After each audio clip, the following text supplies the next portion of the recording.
Izstāde pakārtota 6 instrumentu veidu grupām, apskatot mūzikas instrumentus no 18. gadsimta līdz pat 21. gadsimtam.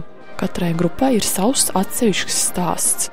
Izstādes atklāšanā papildus apmeklētājiem bija unikāla iespēja dzirdēt vienu no kolekcijas instrumentiem skanam dzīvajā izpildījumā.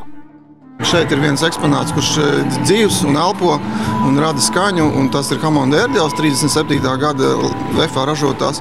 Man bija prieks, ka Jānis Veļičko bija nospēlējis šeit vairākus skaņdarbus ar mums šodien kopā.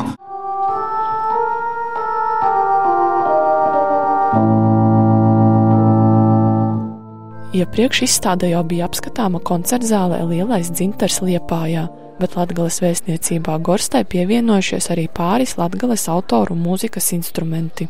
Jāņa Žugava darinātās stabules, viena no koka, viena no māla un Aleksandra Maiera skaņu rīki, labilafons un svilpavnieki.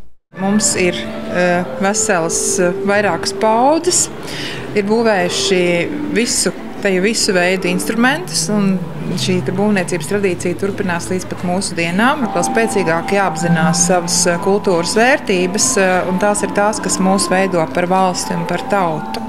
Izstāde mērķtiecīgi ceļo uz reģioniem. Tas sniedz iespēju ikvienam, tostarp tiem, kuriem mūzika ir mazāk pazīstama, atklāt tās unikālo pasauli.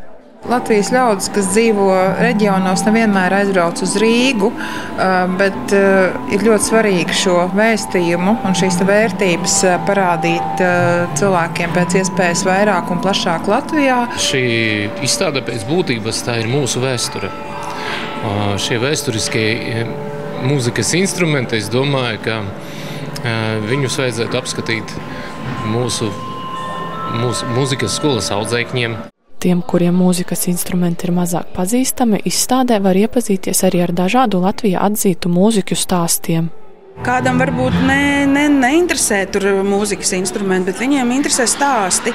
Tad tos stāstus mēs varam piedzīvot, klausoties TV ekrānos, intervijas dažādas. Vai arī kāds ierauga, ir Sējāna ģitāra, kāpēc viņa ir apdegusi un sāk interesēties. Lai iesaistītu arī bērnus un veicinātu viņu interesi par mūzikas instrumentiem, apmeklētājiem pieejamas īpašas burtnīcas ar izglītojošiem un interaktīviem uzdevumiem.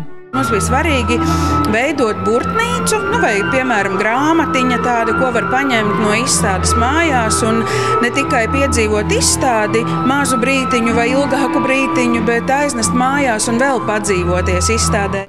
Izstāde Latgales vēstniecībā Gors būs apskatāma līdz jūnija vidum, taču nākamā tās pieturvieta pagaidām netiek atklāta.